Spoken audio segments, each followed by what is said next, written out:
Kamusta po kayo mga boss? Maligayang pagdating sa aking munting channel kung saan may kantahan na may kasama pang kwentuhan. Ito po ang Kanta Kwento. Pag-usapan at kwentuhan nga natin ngayon ang tungkol sa isa sa pinaka-espesyal at pinakakagilagilalas na bagong family band na umagaw sa atensyon ng buong mundo galing mismo sa magandang isla ng Cebu.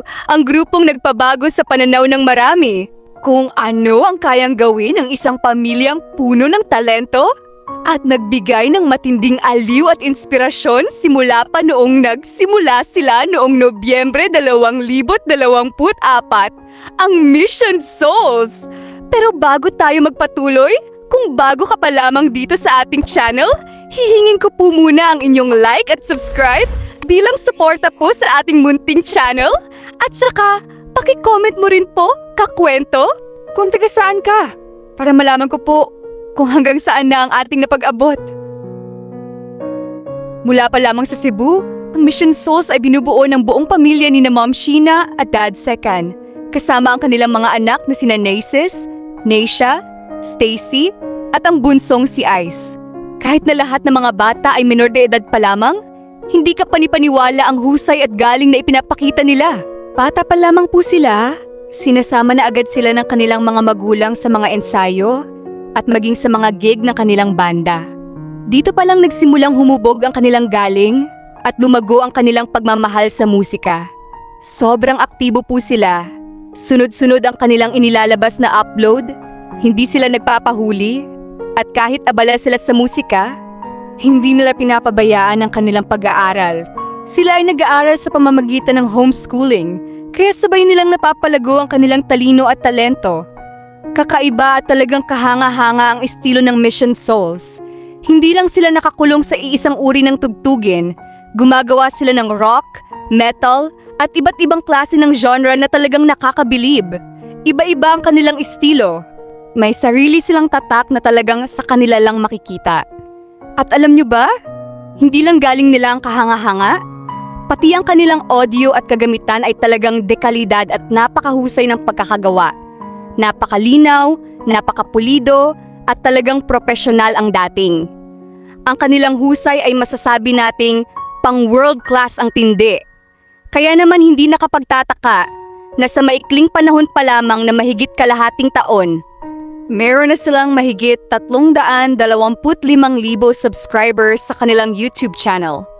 At araw-araw, patuloy itong mabilis na lumalaki at dumarami ang humahanga sa kanila. Mayroon din silang sariling Facebook group, ang Mission Souls Army, na parami ng parami ang sumasali at nagiging miyembro araw-araw. Hindi lang dito sa Pilipinas ang kanilang kasikatan, pati na rin sa ibang panig ng mundo. Napakaraming reactors at tagahanga ng mga dayuhan mula sa iba't ibang bansa na namamangha at hindi makapaniwala sa galing ng pamilyang ito. Ramdam mo ang puso at dedikasyon sa bawat tugtog nila. Mula kina Mom Sheena at Dad Sekan na siyang gumabay at nagturo sa kanilang mga anak hanggang kina Naces, Neisha, Stacy at ang bunsong si Ice. At mayroon pa tayong napakagandang balita para sa kanila. Ngayong darating na September, matutupad na ang isa sa kanilang malalaking pangarap. Magkakaroon na sila ng kanilang USA at Canada tour. Tunay na nakaka-inspire. Simple lang man ang kanilang pamumuhay, puno naman ito ng talento, pagmamahalan at pangarap. Bawat tugtog nila ay puno ng enerhiya at puso. Kaya naman talagang nakaka-hype at nakakatuwang pakinggan at panoorin. Dahil sa kanilang ipinapakitang galing, napakaraming kabataan ang nai-inspire. At lalo silang nahihikayat na ituloy at pagbutihin pa ang kanilang sariling paglalaro ng musika. Kaya bago tayo magtapos, at bago natin pakinggan ang isa sa kanilang kahanga-hangang tugtugin, tanungin ko kayo mga kakwento, ano ang masasabi nyo dito sa Mission Souls? Matagal na ba kayong tagahanga nila simula pa noong nagsimula sila? O bago nyo pa lang sila nakikilala ngayon? Alin sa mga kanta o tugtugin nila ang pinaka nagustuhan nyo? At sino sa mga miyembro ang paborito nyo? Huwag kayong mahihiyang magkwento.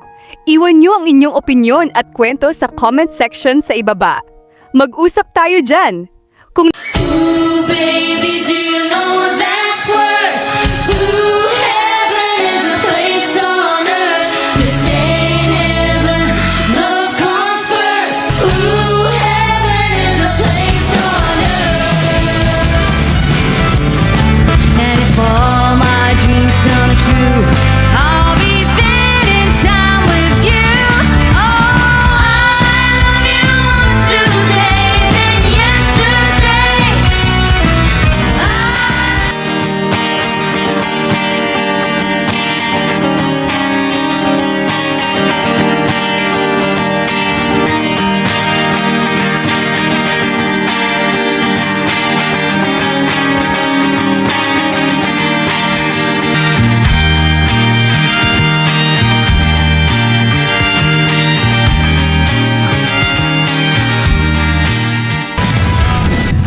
I am finding out that maybe I was wrong. Sound of my only home. Whoa, yes, wait a minute, Mr. Postman. There must be some word today from a reference so far away. Please, Mr. Postman, look and see if there's a letter for me. I love my calendar girl. Yeah, sweet calendar girl. Yeah, yeah, my heart's in a whirl. I love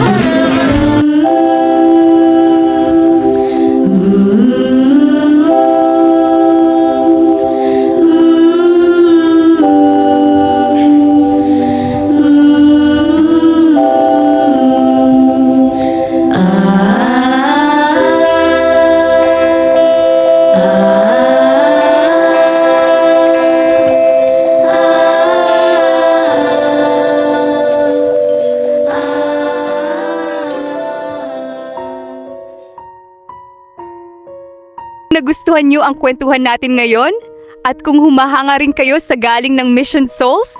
At muli po, kung bago ka pa lamang dito sa ating channel, hihingin ko po ulit ang inyong like at subscribe bilang suporta po sa ating munting channel. At saka, paki-comment mo rin po, kakwento, kung nasaan ka man ngayon para malaman ko po kung hanggang saan na nakakarating ang ating kwentuhan. Maraming salamat po at hanggang sa muli nating kwentuhan. At saan na makakakwento ay mag-join kayo sa ating membership. Ito'y 25 pesos lamang upang ma-access nyo ang ating mga special emoji para sa comment section at mga early access sa ating mga content at marami pang iba. Salamat na agad mga kakwento. Salamat sa pagsama sa akin hanggang dito sa dulo ng ating kwento. Muli, ito ang kanta kwento na nagsasabing, mabuhay ang talentong Pilipino. Kanta kwento, sabay-sabay tayong makinig. Mga awit ng puso, damhin ang kanilang himig. Mga talentadong Pilipino, sikat at di kilala.